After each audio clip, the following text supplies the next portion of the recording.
we go. All right, welcome back to the podcast, and we're here with our first part 2 of an episode because people were asking for it, and we had too many questions that we couldn't get to in the first episode. But I'm pumped because my favorite person's back with us. Hey, Elle. Hey. You doing good? I am. Yeah. You haven't had much sleep recently. No, I'm hungry too. Oh, yeah. So you're dealing with a passionate and hangry Eleanor in this episode, so she might be a bit more... I'll be nice. Blunt, but good. That's good. I say we just jump right back into it. Yeah, let's do it. Okay. We still have a lot of questions that we couldn't get to. A lot of questions are similar, but we'll try to get to as many as we can. But I'm thankful that this was beneficial to a lot of you. We had a lot of great feedback, and by the way, just to preface everything, these are our opinions. This isn't everything we say or the highway. It's like, this is what we've seen in our life. This is what we've seen in other people's relationships, and this is our opinion. Do we think our opinion is right? Yeah. But we're not all knowing. But we're not all knowing. Yeah. We don't know it all, but we are taking it as we go. And I hope that our advice is beneficial to you. If you're wanting more clarification on certain things we talk about in this episode, feel free to DM me, DM Eleanor, DM the Waiting Instagram, and we can chat it up a bit more in there. But I think this will be the last part of this. And then we'll get into some other things. But let's jump to this one first. This was a good one, and this is specifically for you. Okay. So how is it being married to a pastor, and how do you balance being a parent, a spouse to a pastor, and also attending the church, all that stuff? Yeah. What was the first part of the question? How is it being married to a pastor? It's amazing. I would never say it's like horrible. It's just, I'm married to Aaron. Like, I feel like when you put the title in, like, that can be kind of hard, but I'm married to Aaron, and being married to Aaron is amazing. Balancing being married to a pastor, being a mom, being an attendee of church, it's a balancing act. But I feel like you kind of just have to do it with a filter of just like, why am I going to church in the first place? Like, you have to have a reason behind everything. Like, I'm going to church because I love Jesus. I want to know more about him. I want to have community in church. And then my husband just happens to be a pastor, so I'm going to have college students come up to me and want to talk to me. I'm going to have older people come up to me and say they liked my husband's message, or they'll have questions for me. And it's just about being ready and equipped, and then also coming with just like a filter of, they don't know everything about me, or they don't know, like, maybe some Sundays I can be super overwhelmed sometimes, and they don't know that. Like, people don't come at you with a bad intention. Right. And then being a mom, like, it's tiring and it's hard, but it's very rewarding. And recently I was hired on at Grace to do coffee and just some first impression things, and I love it. And so that adds another level as well, but it's super fulfilling, and you just have to have the right mindset when you are a pastor's wife and everything. And then Aaron has always said to me, he's like, like, you're not a pastor's wife, like, you're Eleanor. And so to not, like, bear that weight all the time, because it's not who you are. You are Eleanor. And so, it's really great. I feel like I used to do more in a way, like, when you took on this role, I feel like I had more of a stage presence. I was a little bit more visible. As Unified has started to grow, as your ministry has started to grow, I feel like I've kind of taken more of a supportive role. And that's how I view myself as a pastor's wife. I feel like I entitle myself as a supporter, someone who is kind of behind the scenes. But when you have such a large ministry, you need someone who's gonna be praying for you and be walking through that with you, kind of on the outside a little bit. And so I've really loved that switch up as my role. But yeah, if you're that person, you have more specifics, you can always reach out to me as well. But yeah, I think one of the most important things you said in that was the simple part at the beginning where you were like, I didn't marry a pastor, like I married Aaron. And I think that's just really important with who you're looking for. It's like, yes, what they do is really important, right? What they are going to pursue for their life is extremely important if you want to be a part of it, but you're marrying them. And so what came along with marrying me was that I'm a pastor at a church and we don't have much money. That's a part of it, but I feel like we were both raised in that was one of the specifics within the question of like, what's it like being married to a pastor, probably having less money than you would hope. And we were both kind of raised in families that we were like, it's not that abnormal to have less. Yeah. And so, and it's not like we're dirt poor, right? We have a house, we have a child. We're just smart with our money. Yeah. You just have to be smart with it. But then also, like, when you have to know too, like, when you are part of a pastor's family or you're a pastor's wife or whatever, you're a pastor, more eyes are going to be on you. And so it's just like, there's more people looking at you. You'll have people come up to you that you don't even know who they are, and they're going to know everything about you. And that can be really weird. They think they do. And that can be really weird. But it's, again, like, that's why I keep saying filter, because I feel like when we first were married and you first had this position, I feel like I had a harder time of like, why are we staying later on Sundays? Like, I want to go home earlier. But it's like, no, Aaron's a pastor. Like, he stays here until 1, you know? Like, it's different for everyone else. This is technically a work day. Yeah. Like, he's attending church, but it's also, like, he's clocked in, you know? So it's like, you have to have that filter of, like, this is work, too, you know? And being a pastor, not everyone can be a pastor. And I feel like not a lot of people realize that. Aaron works very hard, and he's at work. Like, this is a job. And it's not just something that you just do. Yeah.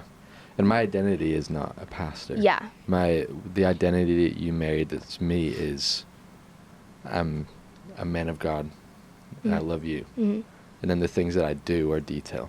Yeah. Are important details, but it's detail. I value, like, a pastor on my level of importance of who I am is, it goes that I'm a man of God, I'm Eleanor's husband, I'm Crew's dad, then I'm a pastor. If the things above it aren't going well, but I'm putting more importance into the pastoral role, then I'm doing it wrong. And so I think that's, if the husband or person you're married to is a pastor and they do those things right, then being married to a pastor is not that bad. It's actually really great. But it can go sideways, and where I think it's gone wrong within some families is when, like any other job, the pastor puts their job position above their family. But that'll happen in any position. It's just that being a pastor, it's a lot more mentally, spiritually draining in a good way. You have to get refilled. So anyway, that was good, Elle. Thanks. Good answer. Okay, I don't know if you have one in the top of your head, but someone asked if you could have our generation do one thing better within dating, what would it be? Okay, you give me a minute. Do you have one? I think so. Okay, you go first. I think we briefly hit on it in the previous episode, but I think something we could do better is to support each other within dating.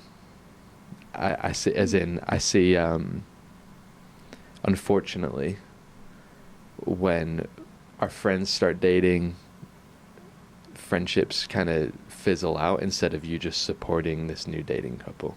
I think one of the main reasons why people are like, oh, I lost that friend when they started dating someone, it's like, yes, it's because they had a new and big important person in their life, but also you stopped showing that they were important to you as well. So I think something that this generation could do better is, when your friends start dating, it's to get alongside them and to get to know the person that they're dating if you don't know them, and just doing well at being a friend when your friend is now dating someone, and knowing that it's not going to be the exact same as how they were when they were single. It's going to be different, and it's a good different. Yeah. So that's one I would say. I like that. I think for me, I would say pursuit. I think when we look back at like the older generations and how they dated and everything, I think the way they pursued each other was different. And I'm not saying like how we pursue each other now is technically wrong, but I just feel like we can hold each other to a bit of a higher standard when it comes to pursuit. Like if you really like a girl, like you need to like kind of like go out of your way in a way of like, we talked about this last time, like when you're friends with girls or how those boundaries or just being a gentleman and all of that. And I feel like girls always say, I just want a guy to be a gentleman and like open the door for me. But I just feel like that's really true. I feel like sometimes people can be too casual. If someone's really important to you, we talk about this with different things too. Like if something's important, you're going to make it happen. Yeah. If it's top priority, you're going to give it your all. And so I just think pursuit is something that we can take from the older generation and bring into ours. Yeah. Of just making it a little bit more important, held to a higher standard. Yeah, I like that. Yeah. Okay, I like this one. Okay. Thoughts on going back to someone after a breakup. So thoughts on getting back together with someone. I think you and I both, and you can correct me if I'm wrong, I think you and I both would have said, never do this. Like Yeah, a we while probably ago. would have said that, yeah. We'd have been like, oh, why would you do that? Like, I would never, ever do that. Then I'll just shout them out. My brother and his wife, Allie. Sure. That's like the first time where I was like, A healthy this was breakup. like the healthiest thing ever, because when they were together before, they broke up for a reason, and then when they got back together, they were just better. How long were they together before the first breakup? That's a really good A question. few months? Maybe? I want to say like 5 or 6 months. Yeah, so not too long. Maybe longer? No. Yeah, no, I'm guessing the same. Yeah. Yeah. When they broke up, and then they both, I think they just really worked on themselves. I think it was like a healthy breakup. They had no intention of getting back together though. Yes. So that's maybe that's where you find the balance. I I'm think so, kind too. of talking it out No, I right think now. that's good. Of just like, maybe that's how you find the balance. Like if you break up with someone but you're going on a break, or you're just like, Yeah, it ain't gonna work. you're like, maybe I'll get back together with them. It's kind of just like, I don't know. They broke up and that was it. They didn't talk. Then they reconnected, Yeah. funny, at one of our interest nights for Unified, right. 3 years ago. Yeah. And we're just like, wait, we're still in love with each other. Went on a date. Yeah. Now they're married. Yeah. But I just think that was the healthiest way I've seen it. But also, I've seen it really bad. Yeah. I think it's done really bad when you break up, but you don't break up. Yeah, you like say you're kind of like broken still up, but holding you're still on. talking all the Yeah. time. You're still talking multiple times a week, multiple clarity conversations. Yeah. And it's like, no, it can possibly work if you break up. Like, completely shut that off, that you are not together in any romantic way at all. Zero communication. Zero communication, and actually work on yourself. But not with working on yourself with the intention of getting that person back, just doing it. And both Allie and Addison just worked on themselves separately, just for them. And then when they happened to be in the same room together a few months after they broke up, they were like, wait, we've both grown a lot. Like, should we try this again? It wasn't, and that's the first time I've seen it done really well. Me as well. So I think the answer is it's possible. Yeah. But it can be done in really toxic ways that won't be good. Yeah, I think at the end of the day, like when you break up with someone, you're breaking up with them for a reason, right? Yeah. Otherwise, you wouldn't even talk about breaking up. Or, like, I just think breaks are dumb, to be honest. I'm just going to be blunt about that. Why are you going on a break? Just break up. Just break up. Like, Or figure it out. or figure it out. Yeah. If not a relationship is not supposed to be perfect all the time. So if you think your relationship's supposed to be perfect, and then you're like, oh, something just happens to go wrong, maybe we should go on a break. Having breaks is not going to form a good habit for when you're married, because you can't go on a break when you're married breaks. Because you're having issues. You can't just be like, let's separate and figure things out. No, you have to figure it out. So then if you decide to break up and you're still in communication with someone, it's like, well, how are you supposed to, like, I don't know, you just have to grow in some way, you know? That's how I view it. And so it's like, if you break up, you probably should not be texting them anymore. You probably should not be hanging out with them anymore. You have to have that separation in order to heal. Yeah. Mm-hmm. That's just how do you feel about someone else's question was specific in this area where they said, thoughts on going back to someone who hurt you in the past? I think it depends in what way. Depends in what way, and it depends on you. Like, that's a decision that you're going to make. Yeah, I don't think there's much advice to that. I think it's very relative. Yeah. I can think of, like, specific situations where you could have been hurt where I'd be like, I'd probably just leave it. Mm-hmm. If you've been cheated on, I just don't think it's worth it. Yeah. In dating at all, to be like, oh, let's figure this out. I just think you're better off to just move. Yeah, I think it depends on the situation. Has that person changed? Like, like, I don't know. But then that's hard to tell too. Right. So you're also in other ways that aren't as dramatic as being cheated on or abused or anything like that. You're gonna get hurt in your relationship.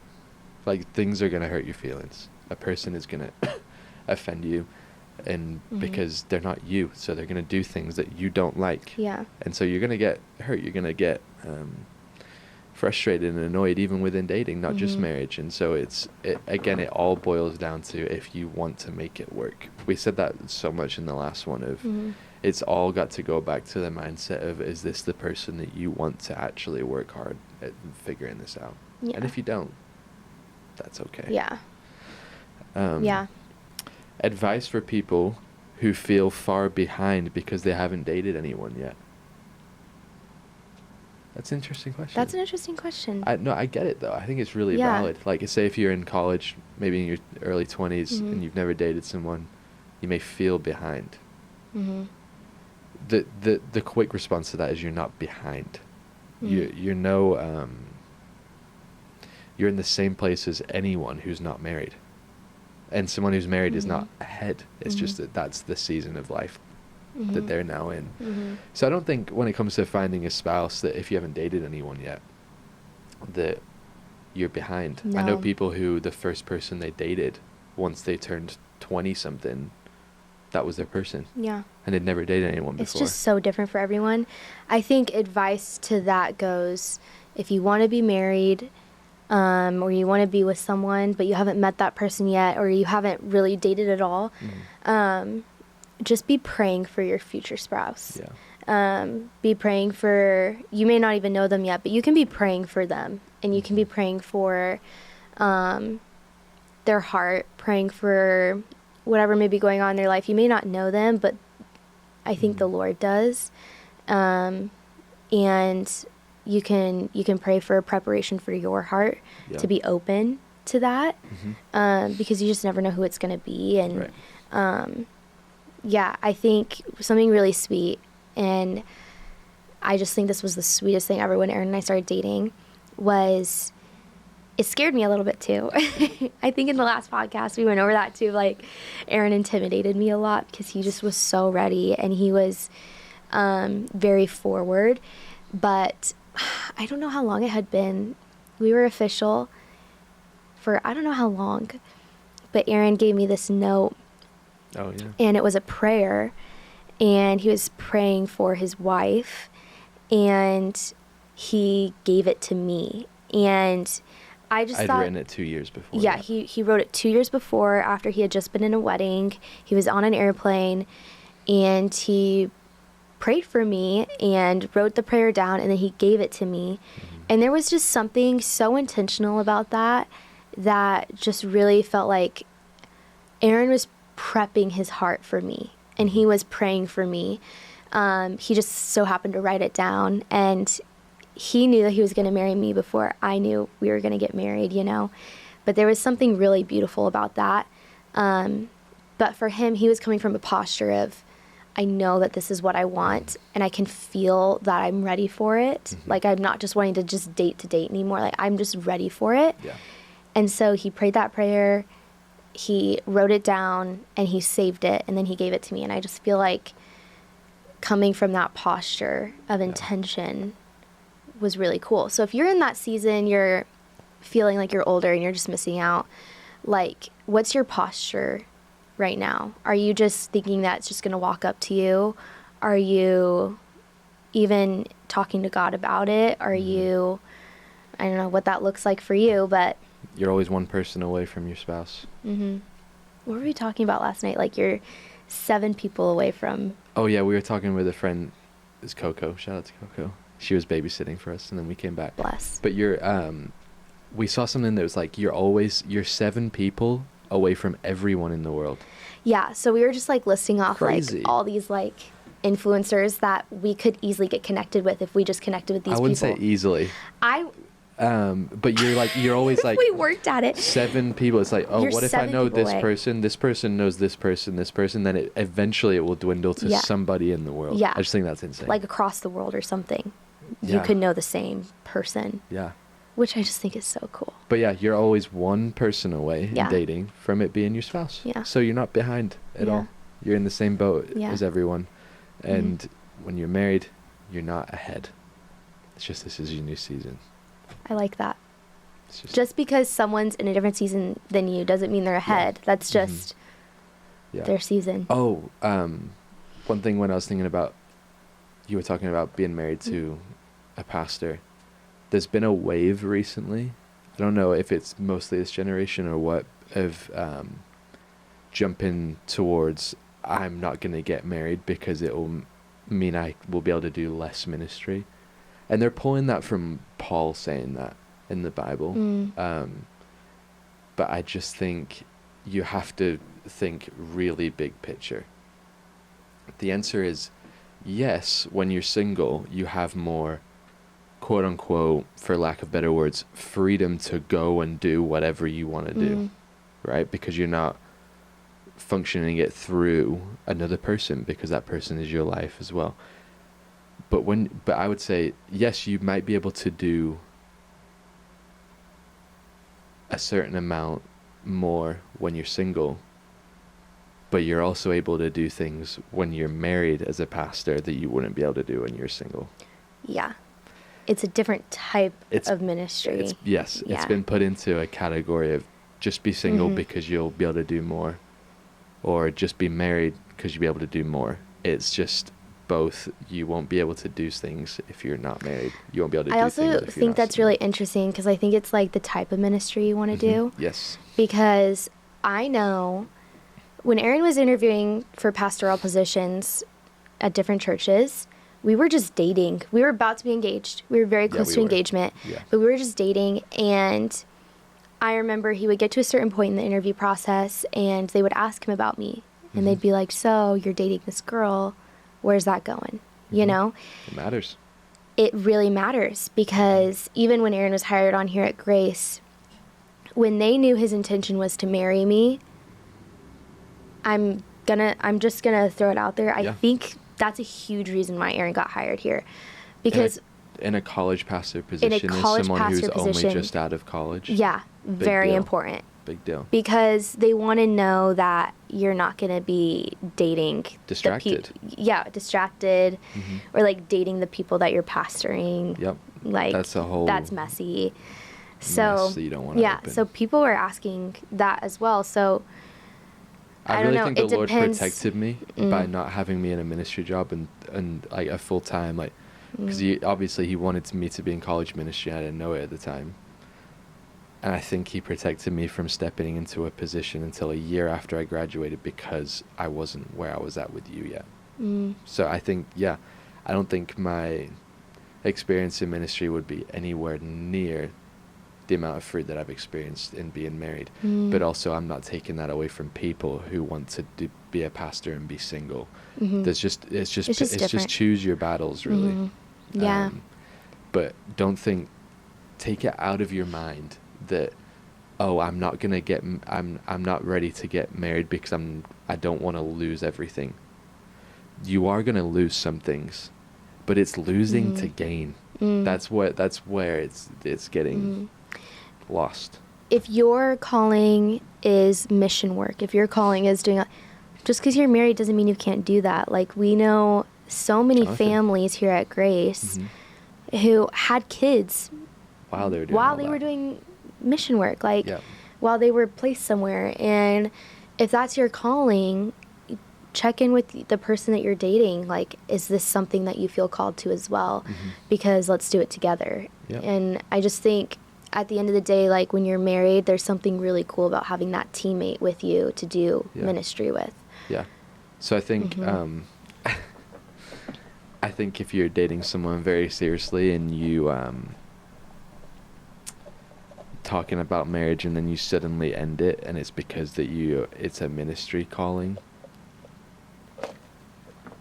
I think that was just your choice to be like, I don't want to figure this out with somebody. Again, it goes back to, are you willing to just like work through it with someone, or are you not? It's all down to that. Yeah. Don't use excuses, spiritual excuses, where sometimes they're valid, but okay, that kind of, I feel like, goes into another question. Yeah, what? The different theologies question. Different theologies. Do you remember that one where it was like views on couples having different theologies? Thoughts on having a difference in theology. I would love to.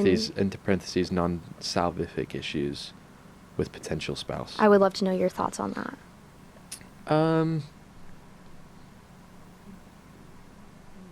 I really think you can figure it out. I think you can figure it out too. Just, if the person has the same core beliefs of you, of what you need to believe, of Jesus is God, He saved us from our sins, I will follow Him, and the basis of the gospel, then all the other things are detailed doctrines and theologies that you can just figure out. Yeah, have discussions about it. I know married couples that have debates about theology, and it's just like, okay, like you're reading the same Bible and you're like, this is what I think, this is what I think. Okay, let's talk about it. It's just really I think as long as the base is the same. Foundation is the same. If you have different views on like whether or not Jesus came back from the dead or whatever, then that's probably a problem, because that's not the same. That's not the same belief. If we want to put it in an example of, the person I'm dating is more of a charismatic, I'm more reformed, can we figure that out? The answer is yes. Like, yes, the hardship that will come with that is, what kind of church should we be at together? But again, if you're wanting to marry that person, you're in love with them, and that's what you're going to pursue, you will figure that out. I don't think it's because just because you're reformed and this person's charismatic, one isn't unsaved and one's saved, right? You just have differences in the details of Christianity. But is it important to talk about them? Yeah. But I don't think it's a flag to be waving of that we shouldn't be together. I think you can put your pride aside a bit and talk about it. But it won't work out if one person is like just so prideful of that, I'm right, you're wrong, you have to figure it out and be like me, then we can be together. That's just being prideful. Maybe just take that hat off a little bit and have discussions and think about it, pray about it, and the Lord will unite you guys in spirit if He wants you to be together. So that's good. Yeah. Okay, let's go this route. Okay. What's your thoughts on waiting to kiss until marriage? I'm trying to hold a straight face. Just say it. Why? Okay, I'm just going to come from like, I think Everyone's different. If you and your person are like, that's a decision you made together and that's what you want to do. You do you. That's fine. Yeah. Like, you're not, I don't think you're any holier. I don't think you're like, if that's a decision you think you guys need to make together, do it. Like, no hate here. Like, do what you think you need to do. Me personally, like, I respectfully, no. Like, yeah. I think there's nothing wrong with kissing before your wedding day. No.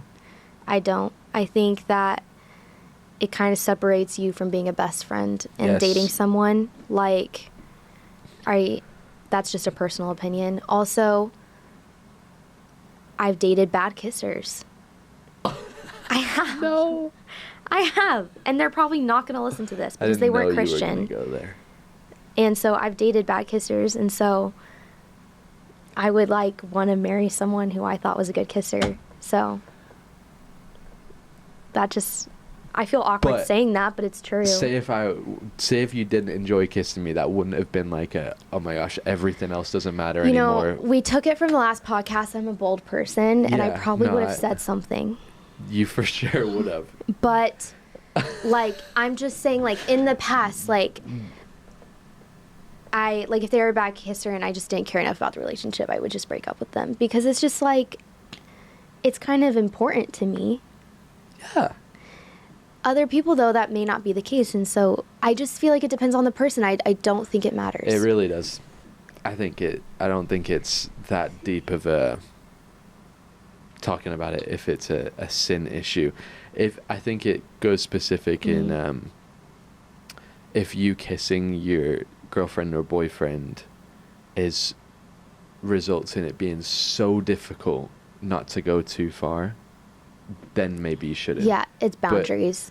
But it's just having self-control, but I think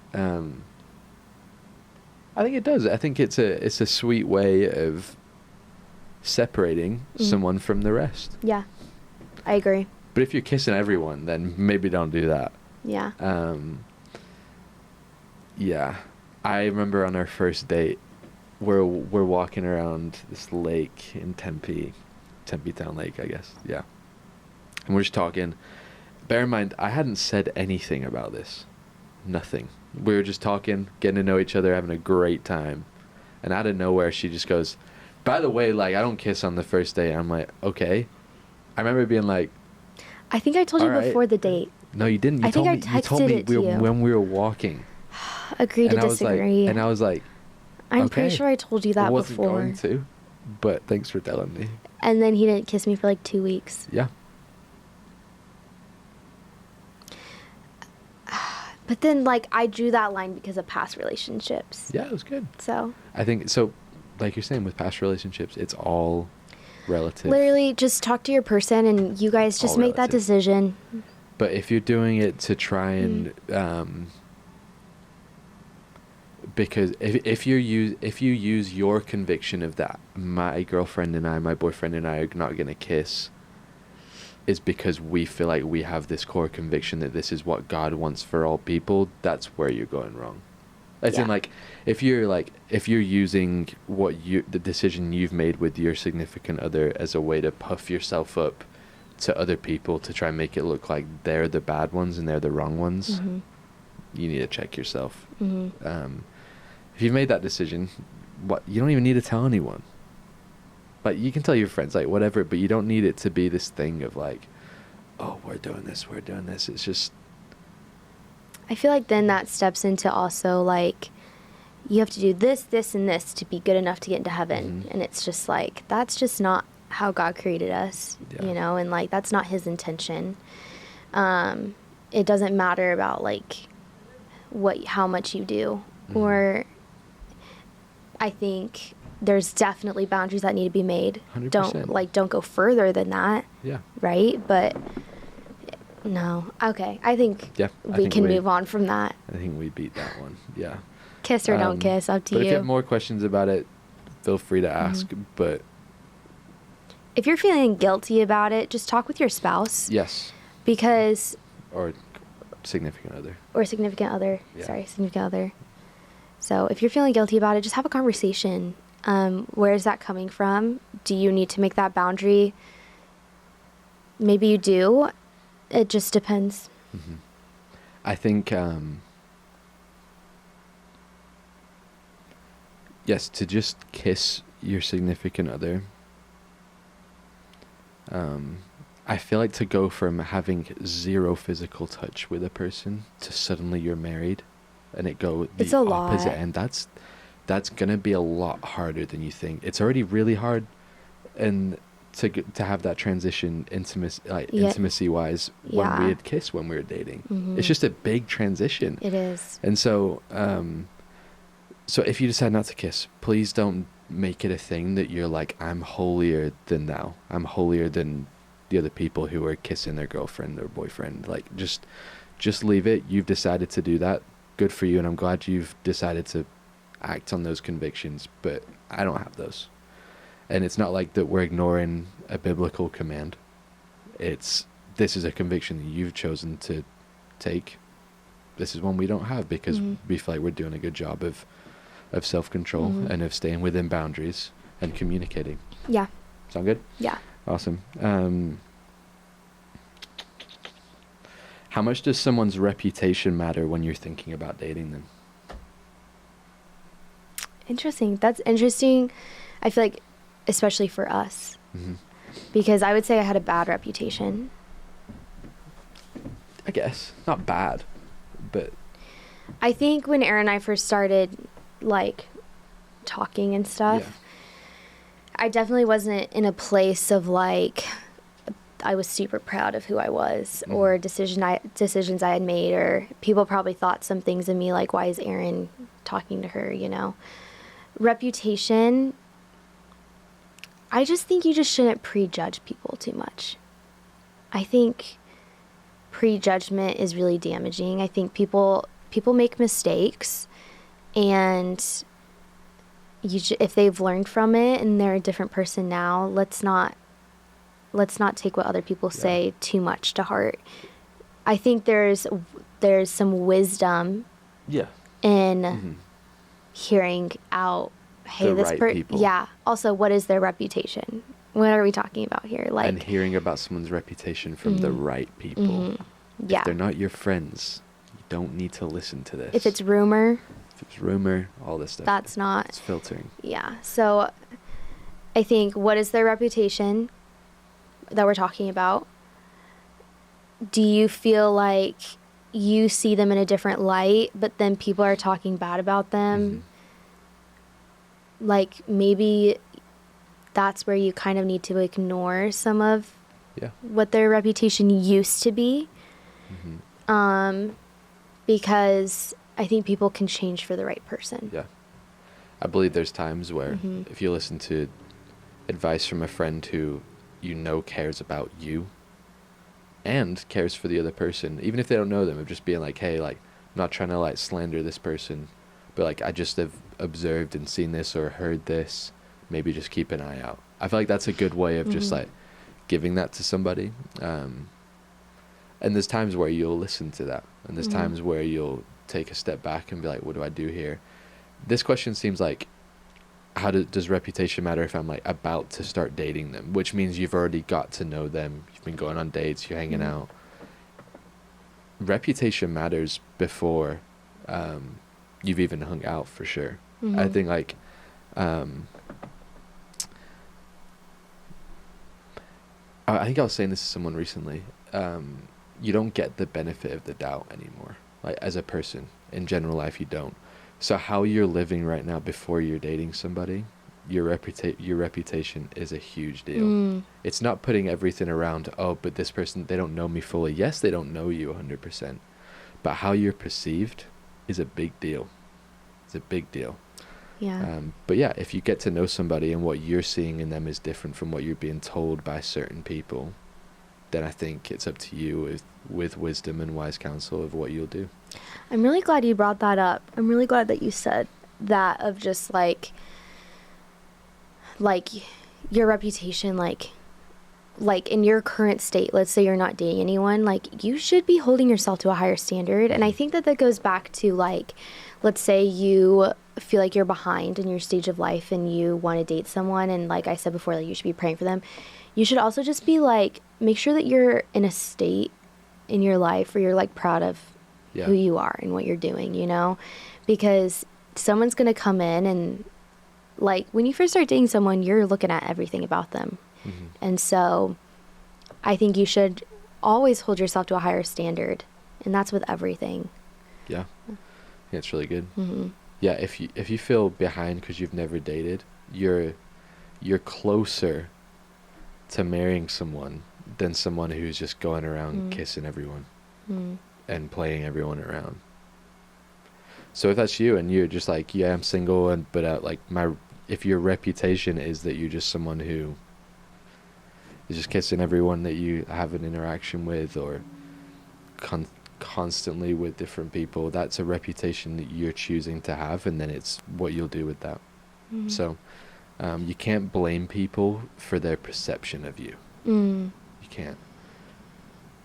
But what you can do is to show the depth of who you are as you get to know somebody. That's good. Yeah. Sweet. How long have we been rolling? Do we know? Does it say how long? Probably like 40 minutes. Okay. Do a couple more? 2 more? Yeah. Yeah, let's do it. Should I give first date ideas? First date ideas. Courtney just gave us... That's a good question. That's a really good question. Yeah. I like that. Lightens the mood a little bit, too. Good job, Courtney. I have something to do. Unless you're just really like, maybe you know this person a certain amount already, and you're like, let's just go sit down and like talk. I think having something to do while getting to know someone on a first date is really ideal. I was just talking to someone about this of like, you want your relationship to be fun, like have fun with someone. Yeah. So let's just give some practical ones right now. Yeah, go Aaron for it. and I's first date, we went out for ice cream. Yeah. We wanted a place where we could talk. That's what we wanted. After we were done eating ice cream for like 2 hours, we were like, wait, we still want to hang out. So then we went and walked around Tempe Town Lake, and that was really fun. Kind of just people watched. Yeah. Walked together. That was fun. Other things that are really great to do, Aaron and I would play soccer together. Like we would go kick around the soccer ball, early morning dates. We'd like to go find new coffee shops. Play cards. We played cards a lot. We always carried cards with us. So we would go find a new coffee shop, play cards. We love to find just like our spots. Yeah. We love movies. Aaron and I are big movie people. I also think like keeping it lighthearted and being competitive is really fun. Pickleball is really in right now. Bowling, I think, is fun. Going to play like a one-on-one match of basketball. Just having fun. A little like day road trip would be fun to like Sedona or something. They don't all need, all your dates as you're starting to date someone don't always need to be these really deep, like meaningful, conversational things all the time. There's a time for those, but they don't always need to be that. Oh, I know. You could like cook something together. Yeah. That's really fun. Yeah. These all sound really basic, but these are all like ideas that we've done. We really enjoyed when we were dating. For first dates, that's what it should be. Yeah. Anyway. Just we even find sometimes like now that we're married and we have a son, like we find that we need to just go do something that is just like super lighthearted where we're just like dating again. Because I feel like after being together, we've been married for almost 2 years and a couple weeks. And we have a 3-month-old. And I just feel like sometimes you need to I feel like we're navigating dating again in a way of like kind of asking each other out and just like getting a babysitter and going out and doing something. So we have our go-tos. Yeah. But I really think having something to do while talking is good. Is really fun. Yeah. Aaron and I are both very competitive people. We really enjoy being competitive together. I think it's really like a great way to be flirty, but also just have fun. Mm-hmm. We had a lot of fights that would revolve around Monopoly. When we played Monopoly with friends or chess, you would get pissed at me.